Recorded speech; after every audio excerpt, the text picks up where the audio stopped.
listening to A Scary State, and this week we're talking about Kentucky. So, Lauren? Yes, Kenzie? Let's get lucky. Or scary. How was Pride weekend? Oh, so much fun. We actually made it to the parade this year. I'm so proud of you. I am too. My friend almost did the exact same thing that he did last year and lead us astray. We were led astray last year. Yeah. And I also rehashed the story of you and I walking away and you being like, I knew we weren't going to the right place, and you did not speak up. Yeah, once. I told you. You should have told the ringleader. No, because the ringleader looked stressed. Well, we all agreed that he would never yell at you. That is true. He would yell at the rest of us, but that's why true. you could say it. Everyone seemed so set on going to DuPont, and I was like, they changed the route, and no one, I said it. I did say it. Not loud enough. I can't remember. It was so long ago. Okay. So this year we all met up at my cousin's apartment first. I'm also like texting like work friends being like, because we were going to metro in. Yes. And I was like, I don't know. I'm not the ringleader. I'm the follower today. I don't know where we're going. Because I make the assumption, which I'm never doing again, that when you put an event together, you've looked into it. That's typically how it goes. Yes. Right. So as soon as he got there, I was like, hey, like, where are we going? And he was just like, oh, we'll get off at U Street. And I'm like, no. Immediately wrong. Why? Where is it supposed to be? It was on like, it went down 14th and it was like T, I think. Was it near RFK at all? No. Oh, okay. There was events there. Oh, okay. But this was like near Constitution. Oh. Yeah. Not even fucking close to U Street. And I was like, wrong again. Incorrect. And he's like, well, I actually haven't looked into it. I'm like, I can tell. Yeah. And so we looked into it and we went to the right place, which is why we made it and saw the parade. You saw the parade. So proud. Yes. So we saw Renee rap, which was unexpected. Very nice. My cousin got like a snap from one of her friends and it was her. And we're like, oh man, did we miss it? And then like just at the time that she had checked it, which had been, it was sent like 30 minutes prior to her checking it. So we're like, oh, we definitely, we must have missed her. We hear like, that kind of screaming you do when like someone famous is there. Yeah. Not just like a woo support, but like oh my God. So we're like that, maybe that's it. So we start walking over there. My cousin is running. And it's too hot to do that. Oh yeah, it's been very hot. But yeah, we saw Laverne Cox. Laverne Cox. I love her. She looked stunning. Oh my God, she's beautiful. Looked so great. And then we saw, and like she was in her own car. Mm-hmm. I just love her so much. And like her posse, which was really cool. And then we all walked away and I was like, man, I wish I had a posse. With your whole posse that you're walking around with. Yeah, but they're not my posse. They're not going to follow me. I don't know. That's a good point. Thanks. And then we went like into the festival where they just like had a bunch of vendors. We were dead set on drinks, not food. It was too hot. And there was no shade in the festival. Ugh. And it was all on the road too. So it's That's like how Warped Tour is going to be next weekend. Hot asphalt. Yep. It was, when there was a breeze, it was nice. And if you were in shade, it wasn't too bad. Okay. So we'll keep this in mind for next weekend. Yeah. Because it's going to be hot. But yeah, and then we like went into like there was these sections kind of off to the side that had different stages. And so we just went to the first one we saw. Fun. And there were some performers and they did a really great job and they can all bend and flip in ways that Oh my God. I'd be like bedridden. Yeah. For the rest of the life. Yeah. I mean, my neck hurts. So, yeah. And then after that, we went to a bar on U Street. Mm-hmm. We took the metro back to the right place. Okay. Hung out there for a little bit. Man, there is nothing like getting a drink at a gay bar. Oh, I know. When I saw him pouring the vodka into my vodka Red Bull, I was like, are you going to put any Red Bull in there? They measure with their heart. They don't measure with the he went down and then pulled it back up again, and I was like, "Oh my God, you're trying to kill me." No, it was great. They play the best fucking music too. Mm-hmm. Like, Oh, I agree. oh my God. Like actually fun to dance to music. There was one time I had gone with my friend to a different gay bar and they had played like this like electric version of Defying Gravity and Oh. I was breaking it fucking down. And I was like, you're never going to find this anywhere else. Cynthia, what's her name, who was Elphaba. Yes. My friend was also in DC and had a video of her. Yeah, that's also why we didn't go to the main stage because the people performing, we were like, meh. Mm-hmm. So, and then we went home. Well, we didn't go home. We went to someone else's house. Ah, yes. And stayed there for quite a bit. And then I went home. So it was a very successful Pride this year. So happy to hear it. Yeah. And the weather cleared up. It was supposed to be rainy and it wasn't. Yeah. It was hot, but it was nice. Good. I probably have weird sunburns. I haven't really checked. But it's just like what I loved the most is I was like, everyone seems so happy. Yeah. You know, and I'm like, I know for some of these people, this is maybe their one time of year where they get to truly be themselves. Mm-hmm. And it just was so beautiful to see everyone just being so happy. You know, they were throwing like squishy balls. And so I was the kind Samaritan that if someone tried to catch it and they lost it, I would give it to them. Oh. I didn't catch one. I figured my good deed would get me a squishy ball. Oh, well. It didn't. That's okay. You made other people happy. Yeah. So with that being said, happy Pride. Yeah. We didn't say that with the episode that went out in the first week of June. I know. I realized that later. Yeah. It's because we didn't record it in the first week of June. We didn't think ahead. We recorded it on June 1st. Oh, yeah. We had other things we were preoccupied with that day. That is true. That is true. It helps that I went to Pride yesterday for us to remember to say yes. Happy Pride. Yeah, so happy Pride. Yes. So hopefully hopefully they celebrate Pride in your area. And if not, hopefully you can go somewhere to feel celebrated for Pride. Because if you listen to us, I'm sure you want to celebrate Pride. Typically. Yeah.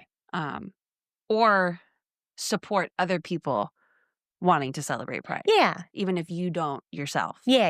Which is fine. You're just not like against it. Yeah. And if you are, wrong podcast. Sorry. No other way to say it. I'm just going to throw that one out there. I have my 2 bracelets on still. I saw. One says Pride. One says fuck Trump. But like. Love them both. Fuck Trump. Like, it's like pretty.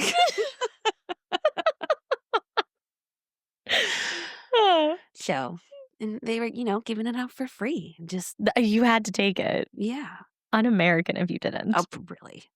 So, well, I'm glad you had a good weekend. It was a lot of fun. This was like the best one we went to. Oh, good. And I for it being World Pride, I expected it to be. There was a lot of people. Don't get me wrong. Right. But it wasn't uncomfortable. Good. Like I didn't, yes, the metro was packed, but again, not like uncomfortably so. So it was, it was fun. Good. Saw some of my coworkers, which was really fun. I just stayed home and watched Roy and watched TV and napped. So that also sounds lovely, though. It was. That's what I'm going to do today, minus watching Roy. Right. He just napped with me, so it was good. Well, not with me, but napped at the same time I napped. In his bed. I was on the couch. It's basically napping with you. Pretty much. Yeah. All right, should we get into Kentucky? Sure. I did these state facts a little bit ago, and I definitely read up on some of the things that I put in here. I don't remember everything. All right. So, well, then it'll be a mystery and a surprise for both of us. Yeah, we'll see what pops into my head. But there's going to be a lot of like, I think there was and maybe this happened. Well, because I see all of like the links that you post. So I know you've read up on the things, but you were just too productive this week and did it too far ahead of time. Yeah, that's the issue with me being productive is when I don't remember. All right, well, let's jump in and see what happens. Before European settlers carved Kentucky out of the wilderness, it was a rich hunting ground used by multiple Native American nations, including the Shawnee and Cherokee. However, myths swirled that no tribe claimed prominent settlement due to the violent clashes between groups, earning Kentucky the ominous nickname the Bloody Ground. Though historians have since clarified that tribes did have semi-permanent settlements, the myth lingered, casting Kentucky as a land stained with ancient bloodshed and conflict, adding a sinister edge to its early reputation. So that one, they also believe that the Bloody Ground, like the myth that started, was because white settlers wanted to be like, oh, no one owns this land. I can just take it. Like, it's fine. They don't actually live here. Of course. And so I think it was one of the Cherokee chiefs when some sort of treaty of some kind. Some people think that maybe him like calling it the Bloody Ground was a omen of sorts. Oh. So, yeah. But they pretty much just told themselves that they were like, no one settled here. They don't actually live on this land. So that they could be like, I'll just take it. Right. No harm if we take it. When really that's obviously not true. Oh, yeah. So. In the shadowy years before the American Revolution, Lord Dunmore's War erupted between colonial Virginians and the Shawnee and Mingo tribes over land disputes, territory that would later become Kentucky. It culminated in the brutal Battle of Point Pleasant. Though the war ended with treaties that forced the Shawnee to cede hunting grounds, it laid the groundwork for relentless westward expansion and foreshadowed the violent removal and decimation of Native peoples across Kentucky. The war's bloodshed was a grim prelude to Kentucky's founding. So there was like a lot of bad stuff before Kentucky was founded. Kentucky, when I typed into Google dark history from Kentucky, the first thing it said is like its other fellow states, southern states, it had lynching problems. And I was like, damn, like its fellow southern states. Yeah. It's crazy. Which actually we will get to now. Yeah. Kentucky's dark history includes one of the most violent records of racial terror lynching outside the Deep South. Between the end of Reconstruction and the early 20th century, at least 353 documented lynchings occurred, targeting primarily African Americans. Cities like Paducah, Bowling Green, and Owensboro became sites of public executions that drew huge crowds. In one horrific case in 1911, Will Porter was burned alive by a mob in Fulton County. Lynchings persisted in Kentucky long after they began to decline elsewhere, casting a long, haunting shadow over the state's past. When Juneteenth is celebrated, it marks the end of slavery in Texas in 1865, but slavery in Kentucky persisted longer than many realize.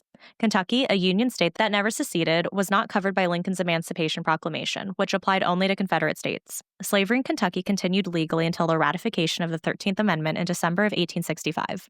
Many enslaved people in Kentucky were unaware of their freedom or remained in bondage months after Juneteenth, making the state's relationship with emancipation more complicated and delayed. I do remember hearing about that. A sneaky bastard. That a lot of people just didn't know. Yeah. Well, and how would they know? That's the significance for Juneteenth is the Emancipation Proclamation was in 1863. So by the time it got to Texas and got to the information, because information was slow back then. Right. It wasn't until 1865 that enslaved people in Texas are like, oh, wait a minute. We have our freedom. Jeez. So, yeah. And that's awful. Yes. In 1875, the first Kentucky Derby crowned its inaugural champion, a horse named Aristides? Or Aristides? Aristides. That sounds right.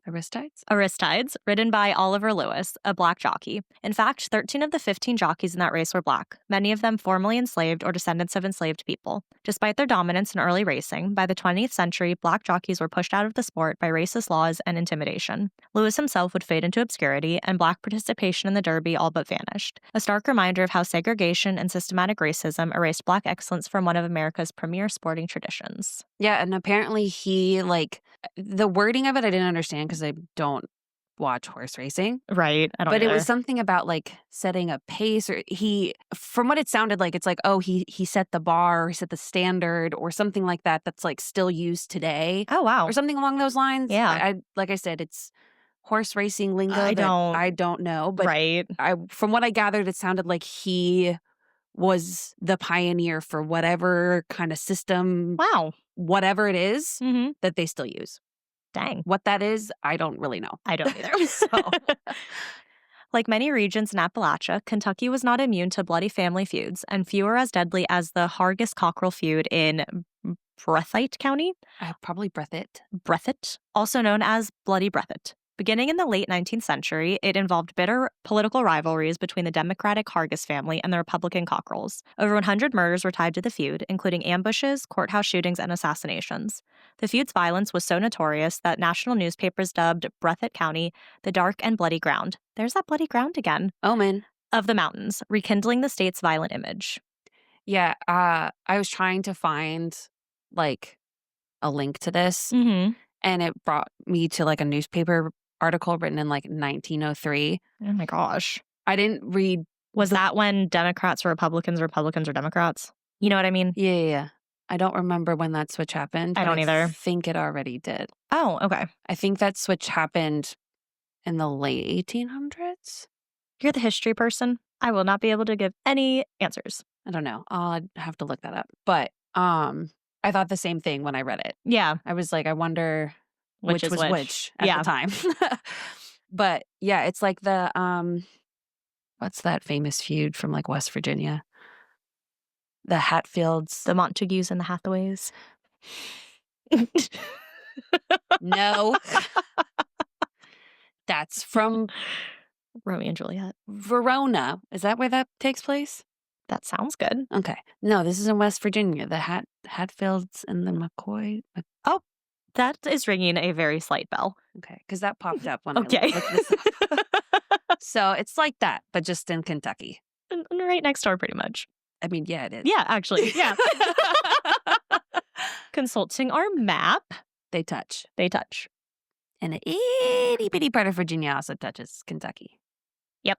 In the early 1900s, farmers in western Kentucky and Tennessee rebelled against the monopoly of the American Tobacco Company. When peaceful protests failed, vigilante groups known as night riders took justice into their own hands. Dressed in black masks and riding at night, they terrorized communities, burning warehouses, attacking supporters of the Tobacco Trust, and even taking over entire towns like Princeton and Hopkinsville for a night. I talked about Hopkinsville, by the way.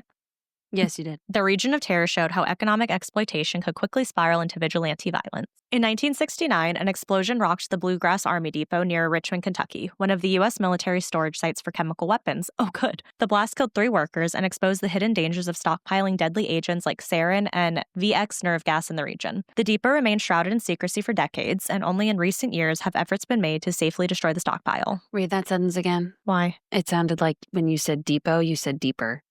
Oh. And I don't want Mom to correct you. The depot remained shrouded in secrecy for decades, and only in recent years have efforts been made to safely destroy the stockpile. I'll let you know when I listen back if I was right, and it did sound like deeper. Many residents still worry about the long-term environmental and health effects. The last 2 were from ChatGPT, so I didn't get a chance to look into them. So hopefully it's not bullshit. I mean, it sounds like something that would be real. Well, sure. There's a lot of things that sound like it could be real. Yeah, because is Kentucky the Bluegrass State? Huh? Oh, okay. Yeah. So Bluegrass Army Depot makes sense. But I did want to like look more into it and see like what caused it. Yeah. What are some of the things that it's still dealing with? But I didn't. No bueno. Yeah. But I mean, dark history. Well, there's the, what was it called? Bloody ground of Kentucky. It was, did I not say that some people said it was a bad omen? And it was said, yeah, quite a few times. Yeah. So, Kentucky. All right, Mackenzie, what spooky tale do you have for us today? Today we'll be touching on our biggest fear, being buried alive. Oh my God. This story will make you grateful for modern technology and seriously contemplate cremation if you didn't before. I have. I mean, that's what it's going to be. Because you could go in alive, but you're coming out dead. Yes. That's so terrifying. But I mean, like, at least then you know you're dead. Yeah. So, versus like, you could be in that casket and you might not be dead. I've had the thought of cremation ever since Romeo and Juliet. I'm just like, fuck that. The Montagues and the Hathaways. Exactly. Was it the Hathaways? No. It's the Montagues and the somethings. Yeah. But it's not the Hathaways. It's not. And I say that in the beginning, someone's going to come at us. But Montagues and someone's. Capulets. Wow. Hathaways? Yeah, I know. I said it and I was like, that's not right. Montagues and Capulet. Yeah, there you go. That's something. So hopefully someone at least waited till they got to this part before they sent us an angry comment. I hope so.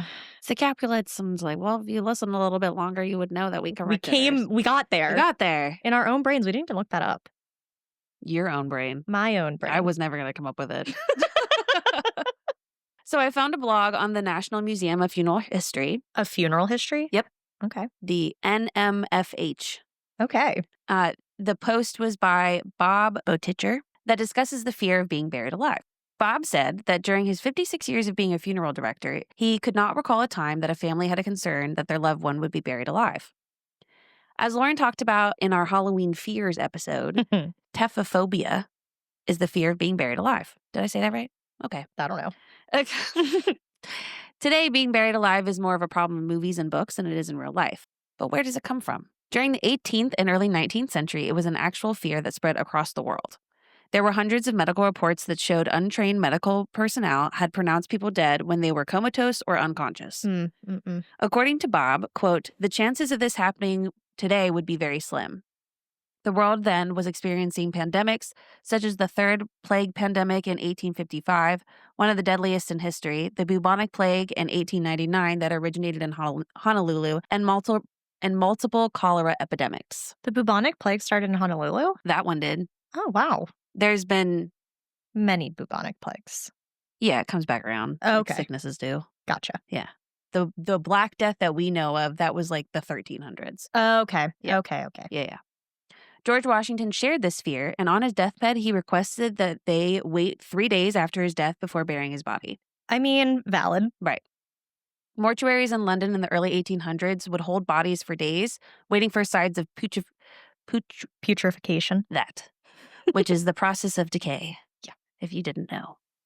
To ensure that the person was dead. Hospitals had their dead stored in wards, and nurses watched over the bodies looking for putrefaction. Why can't I say the word? I don't know. I can say it in my head. To mask the smell of rotting flesh, flower arrangements were placed beside each bed. I wonder if that's where, like, flowers at funerals?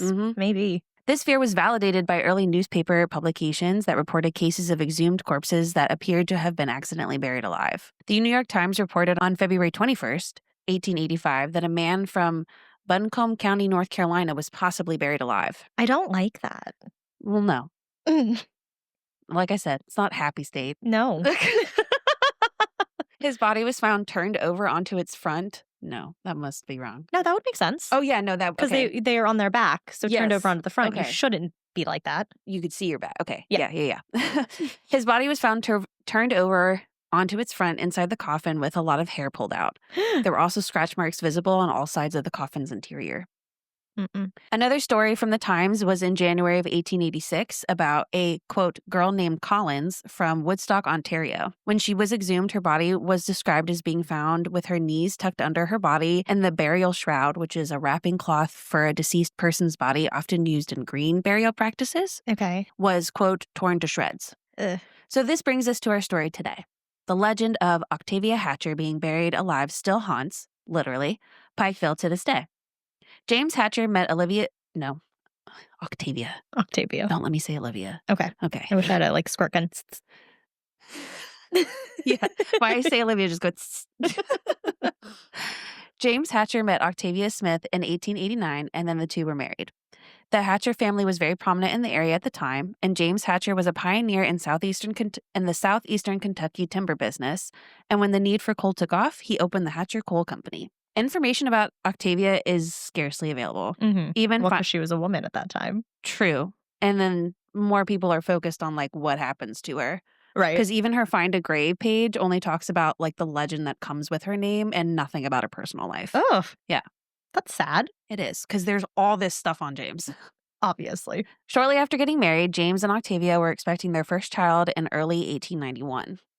Sadly, shortly after their son, James, was born, he passed. Oh. It is not known what he died from, but according to Google, common causes were infectious diseases like measles and pneumonia for infant deaths. Yeah.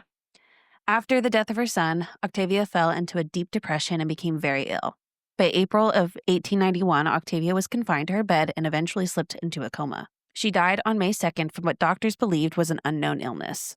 Octavia was buried quickly after her death because it was an unseasonably hot spring, and at the time, embalming was relatively new and the techniques were mostly ineffective. The next part of our story has never been officially confirmed, and not everyone in Pikeville believes it to be true. Shortly after Octavia was laid to rest, other Pikeville residents came down with a disease that showed similar symptoms to Octavia's.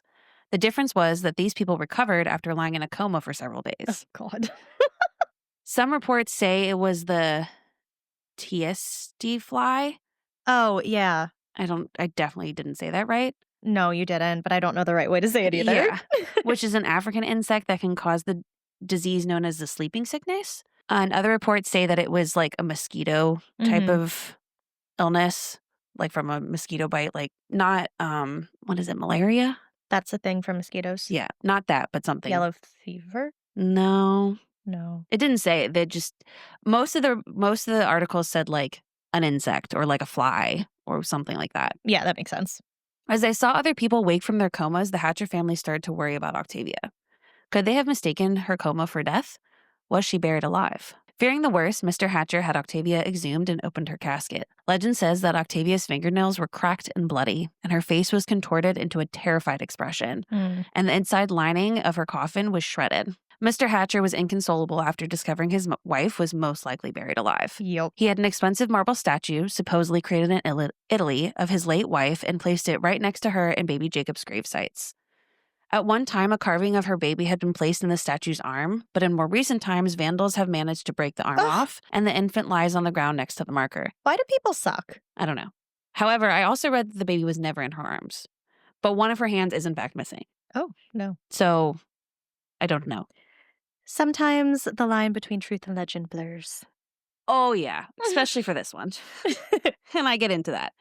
Over time, the story was twisted and changed until no one knew what was fact and what was fiction. There was one version of the story that said when Octavia died, she was still pregnant. Oh? During the funeral, mourners heard an odd sound coming from inside the coffin. And when they opened the lid, they found that baby Jacob had been born to the deceased Octavia. In this story, That's actually a thing. Not in the 1800s. No, that's like a real thing that can happen. It's called coffin birth. I thought they had, like, mom would have to be hooked up to, like, a ventilator, like, to be, like, kept alive. Because isn't that happening right now? And that's happening right now. There's a thing called coffin birth where the mother does die and gives birth. Usually the baby does not make it. Oh. But it's like with gases and stuff that pushes it out.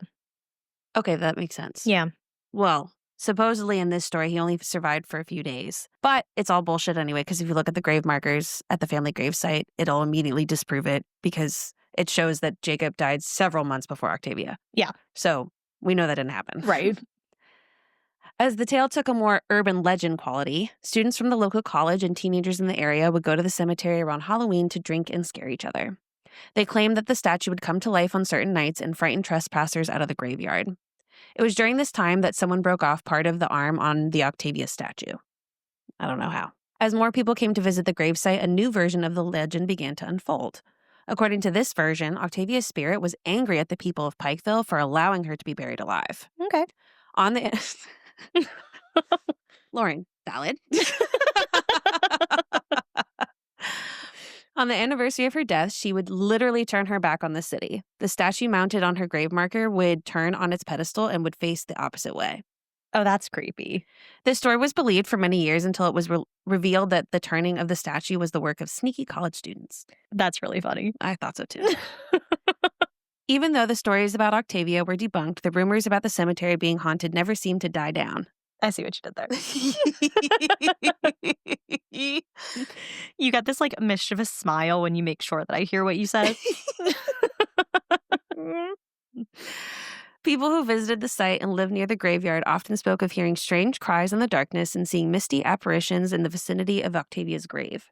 Eventually, the Hatcher family put the statue of Octavia on a marble base so it could not be moved, and enclosed the area around it with a fence. And all of a sudden, it stopped turning around. Oh, weird. Despite these changes, stories about the gravesite, or the whole cemetery, were still haunted, which, more puns intended, I will die on this hill. Duh, a cemetery's haunted. It's full of dead people. Right. Yeah. Like, that's just like...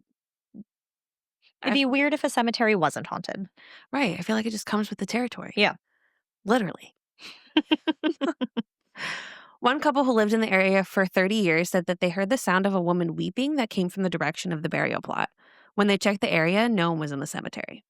Another couple who had recently moved to the area said that they were warned by others about the parties and trespassers in the cemetery at night. While they never saw anyone, one night they walked into the graveyard because they thought they heard a kitten meowing. As they Okay. approached the Hatcher plot, the crying stopped. Hmm. No kitten. That's sad. Yeah. I would have wanted a kitten. No, I wouldn't. I'm allergic.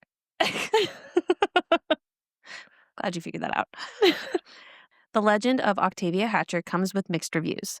Big Sandy Heritage Center curator Everett Johnson said, quote, "I think there's enough anecdotal evidence to say this all really did happen." Oh. Those who doubt the legend point to the total lack of evidence from the period. According to Holly Hopkins, the BSHC director, so Everett's boss, it sounds like, Yeah.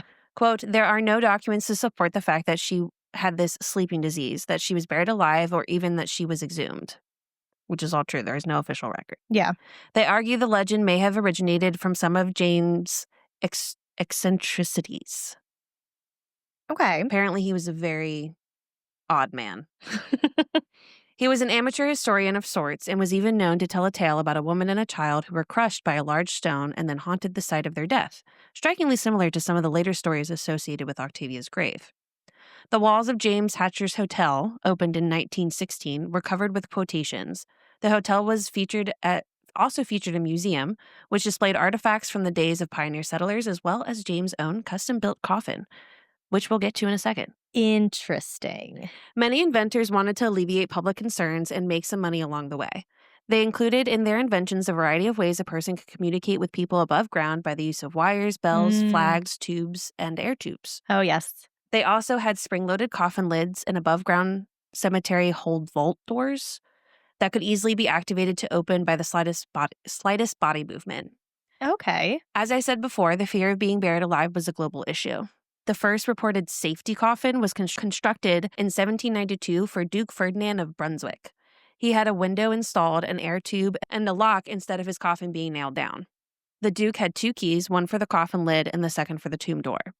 A German pastor in 1798 suggested that coffins have a small trumpet-like tube attached so someone could alert people on the outside if they were alive. There were over 30 safety coffin designs patented in Germany in the early 1800s, and there was also plenty of patents in the U.S. They all had the common theme of the dead being able to communicate with people above ground and possibly save their lives. Yeah. Mr. Hatcher was no different than everyone else in the late 1800s, especially after the ordeal with his wife Octavia. He supposedly created his own safety coffin as a precaution. There are no formal reports that indicate what he did to modify the coffin, but it is believed that it had some sort of escape mechanism or alarm. It is also debated whether or not Mr. Hatcher... I've been saying Hatcher, right? I think so. Okay. In this part, I put Mr. Hatchet, so I'm just really hoping that I've been saying Hatcher. You know, I don't know. I was too focused on making sure you're saying Octavia, not Olivia. That's so fair. It is also debated whether or not Mr. Hatcher had this type of coffin because of what happened with his wife or because it was part of the taphophobia fear that was common at the time. According to Bob, quote, many life signs and safety coffin patents were filed over 150 years ago with the U.S. Patent Office, and we will never know the state of mind of the inventors or who they were. Valid. None of the patent designs filed sparked much interest with the public or even funeral industry, and there is no proof that any of the designs ever came to the market or evidence that anyone was ever buried in a safety coffin, thus saving their life from premature burial. In conclusion, fun fact, the phrase "saved by the bell" comes from this time. Oh, yeah. The bells people wanted were on their coffins in case they were buried alive, so they were saved by the bell. Yup. Ew. Yeah. That's so creepy. Yeah. And apparently, too, I read somewhere that, like, if this kind of thing was happening because it was, like, something really, like, sensitive, they had to have people, like, kind of monitor to see if it was really, like, someone was ringing the bell or if it was, like wind or something like that. Or, like, so, like, if as bodies decompose, that, I guess, too, there was, like, that could cause slight movement. Oh, that makes sense. And things like that. That makes sense. So people had to, like... I wonder how many were dug up when they weren't actually, like, buried alive. Yeah, I don't know. And how many were dug up when they were buried alive? Yeah. There's an episode of Unexplained with William Shatner that talks about being buried alive. And this one guy had created this like coffin thing, and I don't remember how it was designed, but he did like a not an experiment, demonstration of it. And apparently he like had taken a long time to come back out, but that's because he like also stored like a bottle of wine in there. And so I think he's just like chilling, drinking his wine, and then came out. Like he could get out quickly, but he just decided some peace and quiet to drink the wine. Right. And maybe dramatic effect. That one too. If you're drinking the wine, you're probably thinking, oh my God, I'm just going to sit here. And then when I come out later, they're going to be so shocked. Yeah, pretty much. Like you. Then all the attention will be on me and everyone will pay attention to me. Well, all the attention was on him anyway. Yeah, but he just really wanted that dramatic flair. Yeah. To show like, yeah, it's so fine I can hang out in here. Right. So, yeah. So fine I can drink my wine. Hey. Good one. Thanks. But yeah, so that is the legend of Octavia Hatcher. Gross. Being buried alive. I hate it. Yeah, I don't think she liked it either. If it's true. There are so many stories I hear about that. Yes. And it makes me so nervous. Yeah. But yeah, if we go cremation route, bypass this whole scariness. Yeah. And I think now too, obviously we have the technology to be able to tell Right. if someone's dead or not. Right. And then I think too with like embalming, because they like drain your blood. Again, I feel like there are a lot of like fail-proof ways now. Well, because like if you're dead, you shouldn't like, I don't think you like bleed or something like that. Something like like that. Like obviously you bleed, but like because your blood's not circulating. Yeah. It's not, I don't know. Yeah. I know what you're saying. I don't know how to. Yeah, because I don't know the right thing. This information is coming from my plethora of knowledge from fictional crime TV shows. So, and they never bleed in those. Right. I'm truly spewing bullshit, but I think it's true. I think you're right. Yeah. It sounds good. Yeah. Well, nicely done. Thank you. Hopefully that never happens to us. Fingers crossed. What's spooky to you, porn, Lauren? All right, so I'm just going to dive on in. Amy Bosley was born Amy Papp in 1967 in Alexandria, Kentucky. Wow, look at Kentucky copying all our town names. I know. Richmond, Kentucky, Alexandria, Kentucky. Who do they think they are? Virginia? Well, they were at one time, weren't they? No. West Virginia. That was Yeah. close. No, yeah, in our state facts. We said that Kentucky was part of Virginia. There was a lord from Virginia that wanted more land, but I don't think it was part of Virginia. I'll look back and confirm. Okay. Anywho, she was an only child and was raised in a working class family. But growing up in a business class family in Kentucky, Amy wanted more from life. So at the age of 17, she began working as a waitress at a local diner. Then later, she began taking business administration classes at her local community college. While working as a waitress, Amy, who is now 20, met 23-year-old Robert Bosley. Bosley reminds me of Charlie's Angels. Why? Because the go-between guy, Oh. I think his name is Bosley. Oh. No relation in the story. Thank you for clarifying. Robert owned his own chimney sweeping / roofing business when he started in his small hometown of Alexandria. And Robert was well known for being a nice guy. One time, a woman needed her roof repaired, but was worried about not having the money needed to pay for it. Robert told her not to worry about it. It was Christmas after all. Aww. Immediately, sparks flew between Amy and Robert. They dated for 4 years and finally got married in 1990. That year, Amy also began working as the bookkeeper and office manager for her husband's business. The two were a true power couple, and the business absolutely thrived. They then settled down in the small town of Campbell, Kentucky, and quickly they made a name for themselves in the town. They owned a $1 million roofing company. They had I know. They had sports cars and horses and a private plane and a 50-foot motor yacht. They also had plans to build a castle-like mansion on their 35-acre estate. Well, goddamn. They were just a very well-off couple. Things were going great for the two because in 1996, they had their first child, a daughter they named Morgan. Then 3 years later, in 1999, they had a son, Trevor. Isn't it weird to think about that those people now are our age? Ew. I didn't think of that. They're like 2 years younger than us, 2 to 5 years younger. That's gross. It really puts it all into perspective. Mm-hmm. It seemed the Bosleys had it all. Amy was attractive, kind, funny, a devoted mother, a valued business partner to her husband, a charity worker, and just all around the person who fit the perfect American dream. But looks can be deceiving. Things were going really well with the family until 2005. But things for the Bosley family would only get worse from there. On May 16th, 2005, the family was staying at their weekend retreat luxury cabin in the remote woods of Campbell County. They were in the process of building their new castle-like home, so they needed a place to stay while construction was going on. As one does when their castle is being built. Right, you need to stay in your luxury remote cabin. Correct. The family had a normal day together, and when night rolled around, Amy did what she normally did. She put her kids to sleep, then got herself ready for bed. Robert had gone to bed already and was snoring in their bed by the time Amy was ready to go to sleep. She got into bed and slowly fell asleep next to her husband. In the early morning of May 17th, 38-year-old Amy frantically called 911 in tears. In a panicked voice, she told the 911 operator that an intruder had broken into her family's home. She could hear him walking around the house. She was terrified for her kids, then suddenly there was a thump and Amy was no longer on the other end of the line. 911 immediately called back. Amy answered and told the operator that the intruder had left and had fatally shot her husband. The Campbell County police rushed to the house, arriving just minutes later, and walked upon a truly terrifying scene. 41-year-old Robert was lying face down on the mattress, with his knees to the floor. He was pretty much in a kneeling position, slumped on the bed, face down with multiple bullet wounds. He had been shot at least 6 times. And that wasn't all. The house had been completely ransacked, with possessions and clothes strewn all over the floor, and the doors and windows of the home broken and smashed. The police searched the house and the yard outside, but no intruder was found on scene. Amy, on the other hand, was sitting shell-shocked. Her clothes were torn, and she had abrasions on her chest and behind her ear. She told police that her children, who were 6 and 9 at the time, were unharmed, but they had been woken up by the commotion. At the time, Amy had told her children to stay in their rooms. She was able to briefly tell police that the intruder had been a, quote, white guy in his 30s, very tall, with a pointy, very mean face. He was approximately 5'6" and 170 pounds. He had a stocking over his face, smelled of urine, and had a speech impediment. Okay. Oddly specific. Right, and it makes me wonder, what was he saying to you that you found out he had a speech impediment? This is a robbery?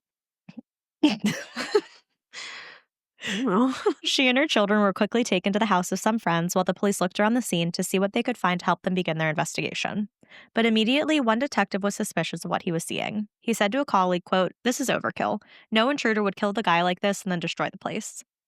Detective Dave Finkensetcher later said about the crime scene, quote, "It was a very bloody scene. You could see bullet holes everywhere. The once immaculate cabin was in shambles. Whatever had gone on was extremely violent." Pretty quickly, police... What if there was a tussle? There could have been a tussle. Yeah. Pretty quickly, police also started to believe that the crime was drug-related. The medicine cabinet had been raided and medication had been thrown about, leading detectives to believe that someone had come in looking for hard medication. What's weird to me is that, I know this is going to sound weird, but it sounds like the same thing I did as a kid when I didn't want my parents to notice that I didn't eat a lot of my vegetables. I would kind of scooch things around so it looked like I ate a lot of my vegetables. Because you keep saying things were thrown about, but I was like, was anything actually taken, or is it just a big giant mess? So far, it seems like just a big giant mess. Which that's the sketchy part too, because why make a giant mess and not take anything? Right. They believe that with all the medication being thrown around, though, they were looking for something hard, but Amy and Robert didn't have anything. Okay. No prescription pills, nothing like that. So nothing. You're not going to raid my medicine cabinet and take my leave. Oh, God. I get your point. Investigators also found 2 shell casings of a 9mm on the floor near Robert. Sniffer dogs were brought in to see if they could find anything, but it ended up being unsuccessful. Helicopters were also called in and were used to search the heavily wooded area to look for anyone who resembled Amy's description of the intruder. Yeah, also their remote cabin. Mm-hmm. So, very heavily wooded. Oh, I see what you mean. Who's... I mean, I obviously know that there's, I'm sure, plenty of people out in the woods, but if it's remote. That's a good point. I actually didn't think of that. So since the intruder hadn't been found in the house, people speculated that he had escaped from the house before the police got there. Even after an extensive search, no one matching Amy's description was found. Not surprisingly, the case spread like wildfire through the community. And not just for what happened to a very successful family, but also because it was the first murder in Campbell County in more than 15 years. 15? 15, 1-5. Okay. And the fear of hearing that no one had been caught gripped the community. People were terrified that a crazed killer was on the loose. It was so bad that people actually kept their kids home from school the following day, and the local elementary school shut down. I have a question. Yeah. Do we know how far this cabin is from, like, where they typically live? No. But it's still in the same town. I think so, like, because they settled in Campbell County, and then Yeah. their cabin was in Campbell County. So I think Okay. it's relatively. So then it can't be that far away, can it? If I wouldn't it's think so. I mean, unless, like, Campbell County itself is spread out, but Because, I mean, even in Loudoun County, you can be in one place and drive 30 minutes and still be in Loudoun County, and it's a completely different scene. that's true. So it could That's be true. something like that. Okay. Yeah, yeah, yeah. I will say I did not look into that. Okay. So the next day, Police Chief Keith Hill told the media that they believe the suspect had entered the Bosleys' cabin through the back door, which had been broken. They mentioned that the strange thing was that nothing appeared to be missing. There was money still left in the house, easily accessible, that hadn't been taken. Right. Because I saw some of, like, the crime scene photos. Mhm. There was money all over the floor, like, Yeah, and kind of in the cabin like, and it stuff. sounds like someone made this giant mess that at first glance you probably assumed that something was taken. Right, But really, it's just a giant mess. right. Yeah. They had no motive at the time and no explanation as to why Bob Bosley was killed. They even said that the wife, Amy, was ruled out as a suspect. Oh, you had a Bob in your story too? Yeah. Okay, so they ruled out Amy as a suspect. On This is like the next day. But, like, is there something specific that made them be like, "Okay, yeah, it probably wasn't her"? Some of what I will get to, kind of like Okay. what she spoke about and what she told them. Okay. At the same press conference, Amy spoke. Through tears, she said, "We have every faith in the police department and the investigation to find this killer. We are helping the authorities in every way we can. Unfortunately, as of now, all I can remember is that I woke up and was on the floor. I heard shots and I saw a man leave the house." An autopsy, of course, was done to Robert. It was found that he had been shot 7 times, but only 2 casings had been found at the house. This led police to believe that the killer, after they had shot Robert, had picked up the shell casings trying to clean up, but they accidentally left 2 behind. So the police first started to look into Robert's company. Amy tried to be as helpful as possible with the investigations, and she told them that maybe the intruder had been one of Robert's clients or employees. She said that Robert could be nasty and really be in people's faces. She mentioned the name Noah Heam. Noah and Robert had had an argument just 2 days before the murder. Noah had owed Bob about $1,000. Hmm. Noah had written Robert a check for only $200. That had caused an argument between the two, where Robert told Noah that if he kept doing things like this, he wouldn't have any friends left. Noah and Robert had grown up together. Bob had hired Noah as a contractor on occasions, and Noah had been the best man in Robert's wedding. But Noah had an alibi for the night of the murder and denied any involvement. He also had only good things to say about Robert. Hmm. The Bosley Company did indeed have a high turnover rate, though, something the investigators looked into. But they started to doubt that his employees had anything to do with Robert's murder. Robert was known to do anything for his employees. There were times when one of his employees would come up to him saying they were short on money, and Robert would reach into his own wallet and give them a couple $100s to make it through. So he does not sound like an asshole. No, he doesn't. Continuing on with their investigation, police started to unravel some things that the couple had kept from the outside world. They started to see that Amy's marriage wasn't as good as she was claiming it was. No kidding. And in the basement, police found a safe that included many nude photos of women who were not Amy. Robert was rarely home. He spent most of his weekends on his boat in Lake Cumberland, but he wasn't just an older dad enjoying time on the water. Uh-huh. Lake Cumberland was known for its wild parties. When Primetime, I guess that old channel Primetime, I don't know. well, an old channel called Primetime, when they visited Cumberland Lake, some women were going topless for Mardi Gras beads. I mean, good for them, but, like, not a place that you should be hanging out all the time as a dad. Correct. Because you got responsibilities at home. Correct. It's like a every once in a while thing. Every once in a while, go to the But, like, wild with lake. your wife. Right. Maybe not with your children. Like, I'm all about letting loose, but, Mhm. like, I mean, they have their 50-foot motor yacht. so he's messing around. Yeah, Okay. he's messing around. That's not good. Robert really took in this vibe of Lake Cumberland. He would hold huge parties on his boat, where most of the guests were women. He was known to spend days at a time on the lake and refused to tell Amy who he was with or even when he would be back. During their investigation, police uncovered graphic photos of Robert with other women. They were even able to confirm that Robert had at least one premarital affair. At least. The police looked into one of these women whose photos had been found, Darla Coate. Darla was 10 years younger than Robert. Darla. Just interesting name. Isn't that the name of the girl in Finding Nemo who shakes the fish? Oh, is it? I think you might be right. Already, I'm sketched out. Of Darla. Yeah. So she was 10 years younger than Robert, and there were rumors that they were possibly having an affair. But Darla had an alibi for the night, and there was no bad blood between the two of them, no jealous husband who maybe wanted Robert dead after finding out about an affair, just nothing. She was just a girl who was enjoying her time on a man's boat. This is also when it came to light that Amy was also involved in this lifestyle. She partook in the party atmosphere too. It was also speculated that maybe Amy too was having an affair. But one of the biggest... Do they have an open relationship? I don't believe so. But yet they were both doing the same thing. They're like, so there are pictures of them partying on the boat together. Yeah. And so they did party on the boat together. But it was believed that Robert would have his own little side things and Amy would have her own little side things. I mean, like, if you're both doing it, is it really like a shady thing to do if you're both doing it? I don't know. I guess that's a good moral dilemma question. I don't know. Because I'm just like, if they had an open relationship, obviously it was agreed upon. And They did not have an open relationship. That wasn't said anywhere. But it's weird then. It is. You might as well just have one if you're both going to do it. Yeah. Keep going. But one of the biggest secrets seemed to revolve around the roofing company that both Amy and Robert worked at. They're embezzling. Shh. The one where Amy was the financial director. It appeared that, for some time, Amy had been embezzling money from the company. It's like you look at my notes beforehand. Well, there's only so many shady things a company can do. I know. She had embezzled something like $1.7 million. Makes sense now why they have a castle. Right? Money that should have been paid to the IRS. Police had found hundreds of unmailed checks to the IRS, which are what totaled $1.7 million in back taxes. Do we know if Bob was in on it? He had no idea. Oh. It turns out that Amy hadn't paid the company's corporate taxes in over 5 years. She would take out all of the correct taxes from the company's employee taxes. She would have Robert sign all the paperwork. She would make it seem like she was doing what she needed to do, but she wouldn't actually send the money. I just have to say, if she did do it, because I've been going back and forth here of like, is it that obvious? Mm-hmm. Or is there like a twist? Right. However, if she did do it, that was really dumb because it's always dumb to murder someone. But it now just brings the spotlight. Like, they're going to dig. Right. Like, this is going to come out. Right. So if you were trying to prevent that by doing this, you did the exact opposite. Yeah. So, just saying. Ill-advised. So, we're going to scooch back in time a little bit. So, back in April of that year, 1 month before Robert's death, the IRS had made a visit to the company while Amy was working.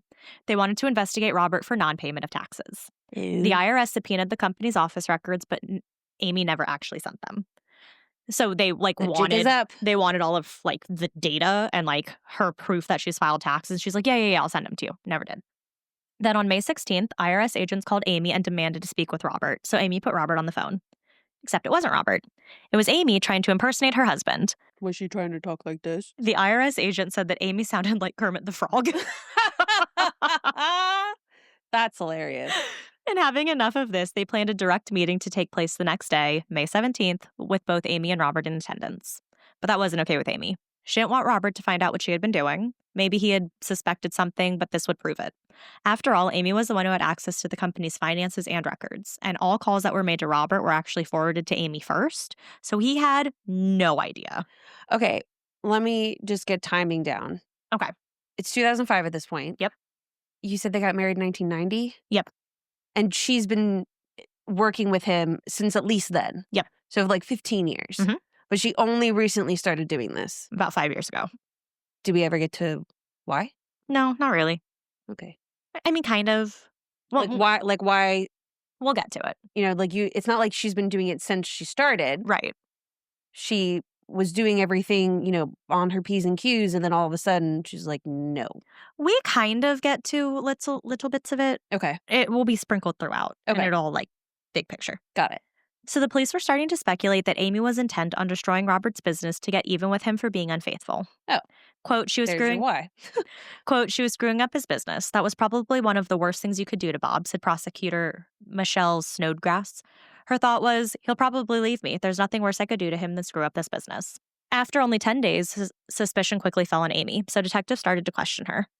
But Amy denied having done anything. She claimed that she loved Robert despite the problems they were facing. She went on to tell the detectives that no one had a perfect marriage, but he was the father of her children, so she would have no reason to kill him. No one has a perfect marriage, but we just party all the time and I'm embezzling from his company. But, no one has a perfect marriage. But the investigators were still suspicious. The Bosleys had a very unusual marriage. The IRS was looking very closely at them. Amy's story of the intruder and her behavior following the murder just all didn't add up. Detective Dave Finkenshire said that Amy's actions just didn't make sense. She was bashing her husband while he had only been dead for 2 days. The whole saying he was very up in people's faces and he could be like a very mean dude. The police also felt that they loved each other. The police also felt as though her tears weren't genuine and that her crying felt forced, and that though she was crying, not a single tear ever fell from her eyes. I always wondered, like, because I've been watching, it's called American Monster on HBO, and some of them will have, like, police, like, interview footage. Yeah. The person is, like, sobbing, but, like, they end up being the one that did it. How do you do that? I don't know. Like, I don't... Former theater kids. Cry on command. I guess so. Because it seems like they're genuinely upset. And so it's like... Sometimes people can just put on a great act. I guess so. It's just, I mean, it's crazy no matter what to kill someone. So I guess it's just kind of par for the course. Right. It kind of puts you in a different headspace. Yeah. And just 2 days after Robert's death, Amy had the wherewithal to call the IRS agent and tell them that they wouldn't be able to meet about the issue from earlier as her husband was dead. That's not weird. 2 days later, you're calling the IRS? I think that's weird. I mean, but the first thought that I would have would not be, let me call the IRS and tell them we can't meet. I don't know. I think if it's something that's like pertinent, like happening right then, and it's like, it's not like they called her a month ago. Like they called, like it was a couple of days. Yeah, I don't know. All the detectives were like, nah, it's weird. Like there are other things you should probably be focusing on first before calling the IRS. But maybe she did do those things. I don't think so. They made it sound like her first call, like her important call was to the IRS. Ugh, this is such a mood with the rain falling outside, talking about true crime. Police believe that the key to the case would be found in the house. A search warrant was executed and the house was searched even more thoroughly. In the basement, police found an aluminum baseball bat. The bat was immediately brought in to be looked at. It turned out that a lot could be determined from that bat. First off, the bat had shiny scratches with bright edges. Glass was also found embedded inside of it. It was concluded that the glass in the bat matched the glass on the back door of the cabin. There were also bits of paint and wood in the bat that also matched the paint and wood of the door frame. Also, the broken glass from the door had been found on the outside of the house, meaning that the window had been broken from inside of the house. Rookie mistake. But where did the bat come from? Amy's children confirmed that the bat was theirs. So it came from inside the house. Right. And I'm just like, every time that someone does something like that and then like tries to make it look like an intrusion, I'm like, if you're going to pre-plan this shit, you should at least have the smarts to know that if someone is breaking in, it's going to be in the house. Right. Like, make sure it looks like someone I'm in the house now. Let me just break this window. Right. Dummy. They then decided to check the washing machine.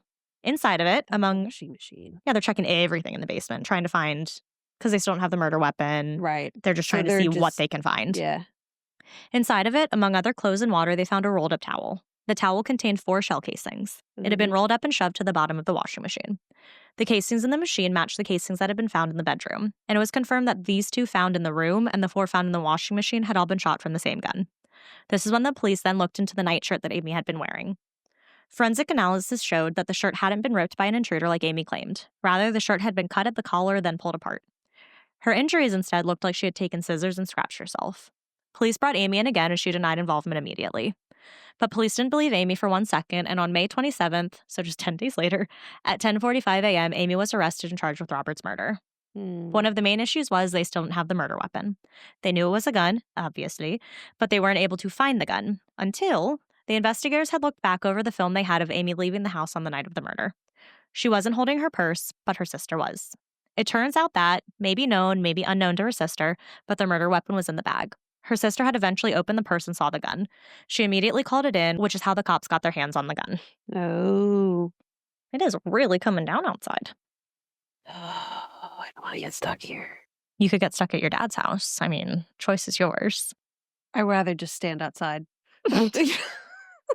And I know you'd so much rather be at home in bed. Yeah. I get it. I'm going to go home. Okay. All right.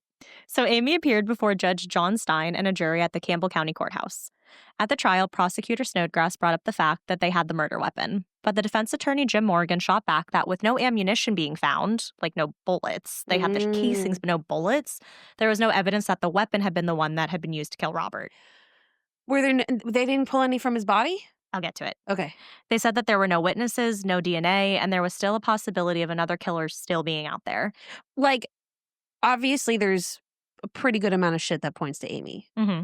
But there's, I'm just always So like... is that shredded out? Yeah. Like, it's like, is it the obvious answer? Mm-hmm.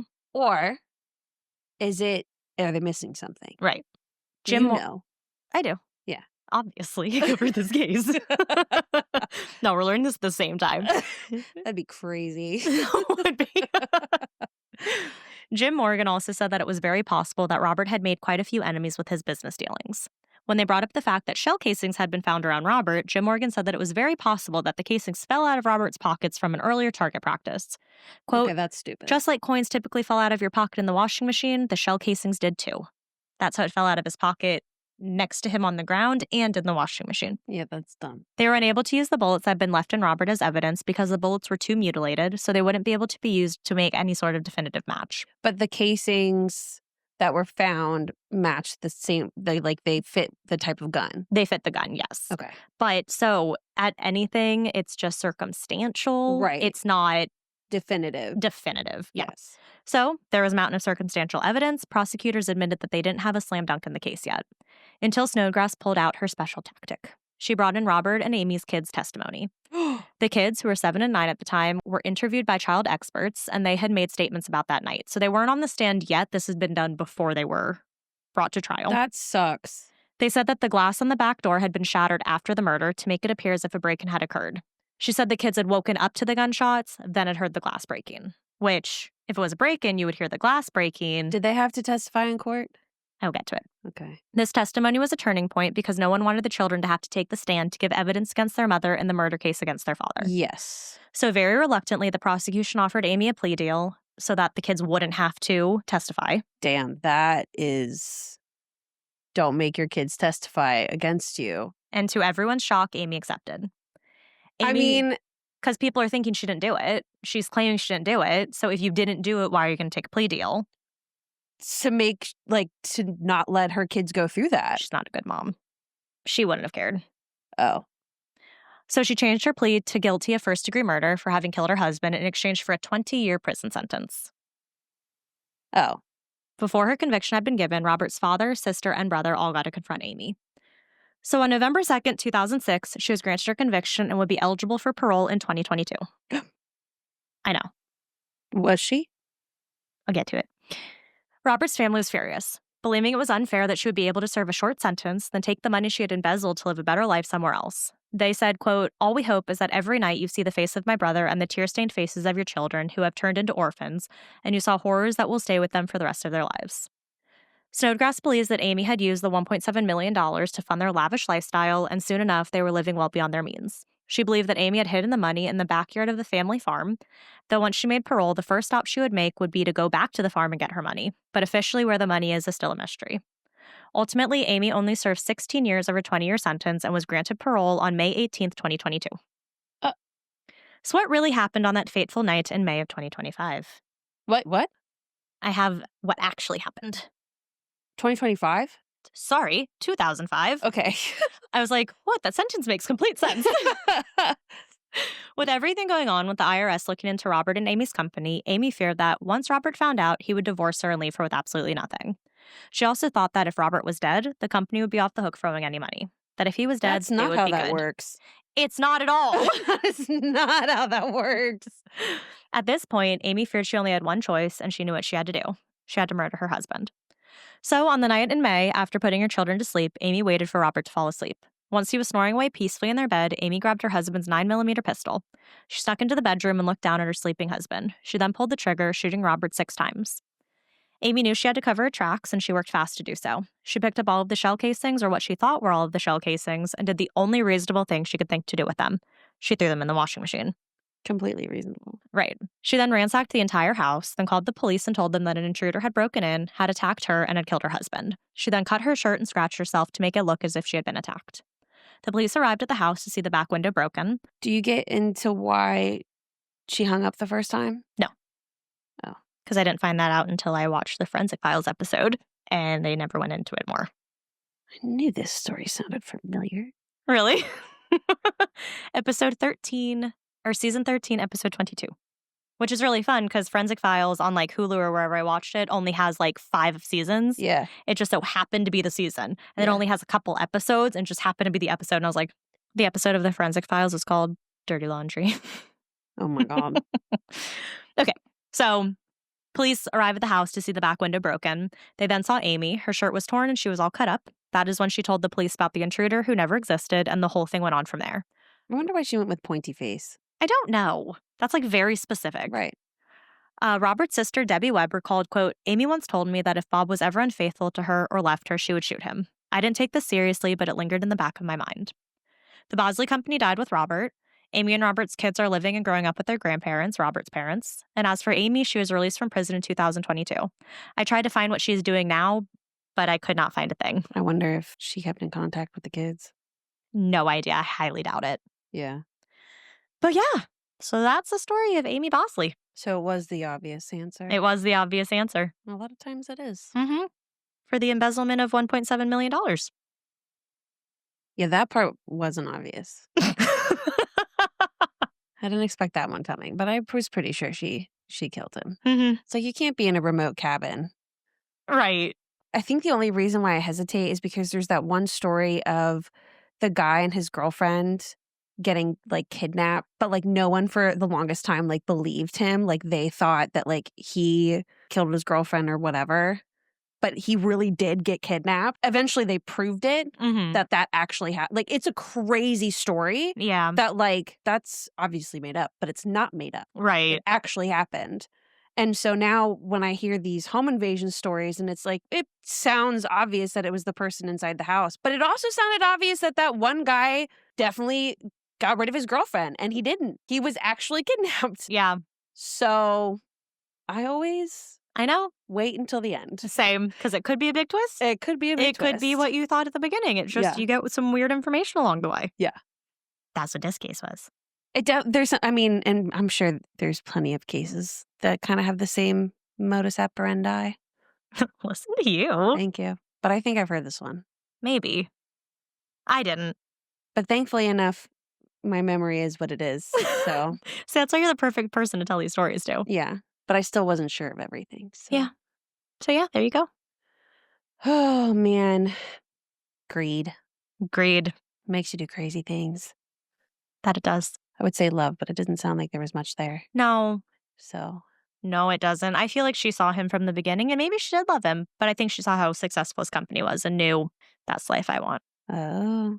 Because she grew up in like a working class family. So you think from the jump she was... I think from the jump she knew because when he met her, his company was pretty successful. Okay. And it just got more successful as the years went on, and like her joining, it just got more and more successful. So why the need to embezzle if it's successful, you know? Maybe that's how they were funding their lavish lifestyle, and Robert didn't realize that it was coming from his company because the Forensic Files episode said that pretty much she would do the taxes. And so she would have him sign where he needed to sign on all the appropriate tax forms. Yeah. The employees would get all the things they needed to get. Everything on the surface, exactly how you would expect it to Yeah. be. The only reason that it wasn't what it was because she was doing so much behind the scenes. So he thought his company was exactly where it should be. He thought that all the lavish stuff they were doing was just the money they had. Well, yeah. And I mean, especially if it's coming from someone you trust. Right. You would have no reason to not trust them. It's been, like I said, it had been 15 years at that point. Right. And so if she was doing everything right up until those 5 years prior, you probably wouldn't think twice. Exactly. That's sad. Well, that's Kentucky. You did a good job. Thank you. Very, very well presented. Thank you. So. Thank you. Yeah. Well, like and review us. If you leave us a comment, let us know. We will send out stickers. Have we sent out stickers? Nope. They will be sent out soon. Yep. This week. Okay. Hopefully by the time that this goes out on Wednesday, I will have done it. We promise you they will get sent out. It's never a question of if. It's just a question of when. I'm working on it. You got this. Yeah. All right. So stay scary. And stay safe.